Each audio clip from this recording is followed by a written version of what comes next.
Good morning, and my thanks to the organizers for inviting me to speak to you today. First, because artificial intelligence is among those issues that must be addressed if Europe is to make the most of its digital recovery. Second, with today being the final day of the Croatian presidency of the Council, it is the perfect moment to take stock of what has happened over the past 6 months and reflect on our future direction. Certainly, at the start of this year, nobody could have predicted the havoc which would be caused by the COVID-19 pandemic. These have been difficult times, but the determined efforts of the Croatian presidency under Prime Minister Andrej Plenković are to be lauded, especially given that they also had to contend with the destructive earthquake which hit Zagreb in March. Across the European Union, we work together closely to tackle the immediate health challenges posed by the pandemic, ensuring that help reached the businesses and people who needed it most as Europe went into lockdown. This need for cooperation must be reinforced now that we have shifted focus to the long term. Our joint efforts now should focus on the far-reaching European recovery plan set out by the Commission last month, one based on solidarity, cohesion and convergence.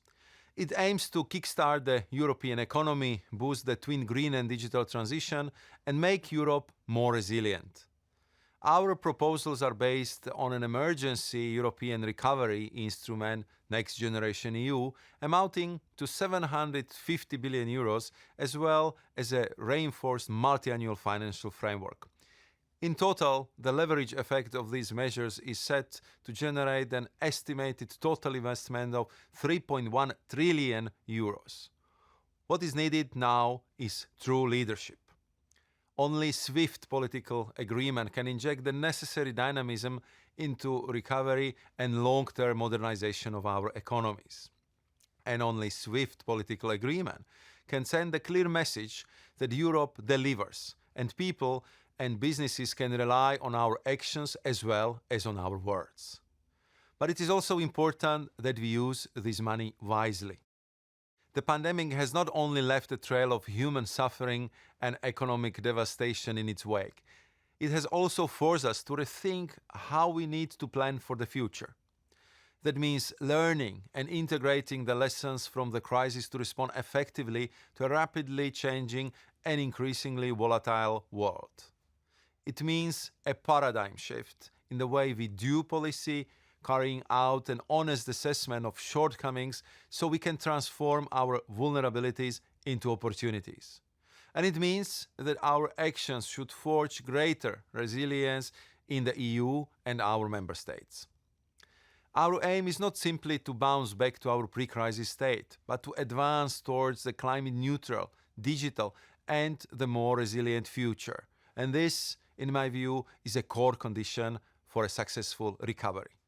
This autumn, we will adopt our first strategic foresight report, looking at resilience across the board with concrete case studies and a number of resilience indicators to help us monitor the continually evolving state of vulnerability and resilience capacities in our societies and make the more future-proof policy decisions.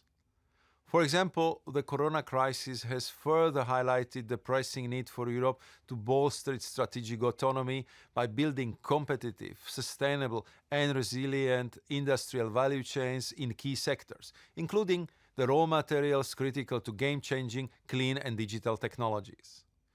Here, we can build on our work under the European Battery Alliance aimed at creating a vibrant European battery ecosystem to reduce our overdependence on Asia, notably China and South Korea, and we are well on track. After less than 3 years, the Alliance already encompasses over 300 industry and innovation actors and has mobilized around 100 billion euros in investment across the whole value chain. For these reasons, we have coined a blueprint for our 21st century industrial policy. It also applies to a stronger industrial and technological presence in strategic parts of the digital value chains. Therefore, our recovery investment should also be channeled towards strategic digital capacities and capabilities, including artificial intelligence. In this context, we need to help world-class innovators in Europe thrive by nourishing the ecosystems in which they work and by making it easier for them to bring radical new technologies to the market. For the perfect example of what Europe can achieve, both in terms of innovation and electromobility, you only need to look to one of my fellow speakers here today, an impressive innovator, Mate Rimac. So whilst there remains a great deal of work ahead of us, Europe can look to the future with confidence and a clear vision. That future, of course, begins tomorrow with the German presidency of the Council, and I look forward to continuing with them the excellent work and cooperation we have enjoyed with our Croatian friends. Strategic foresight as a key enabler of resilience will be part of that cooperation. Let me now finish by wishing you all an interesting and informative forum.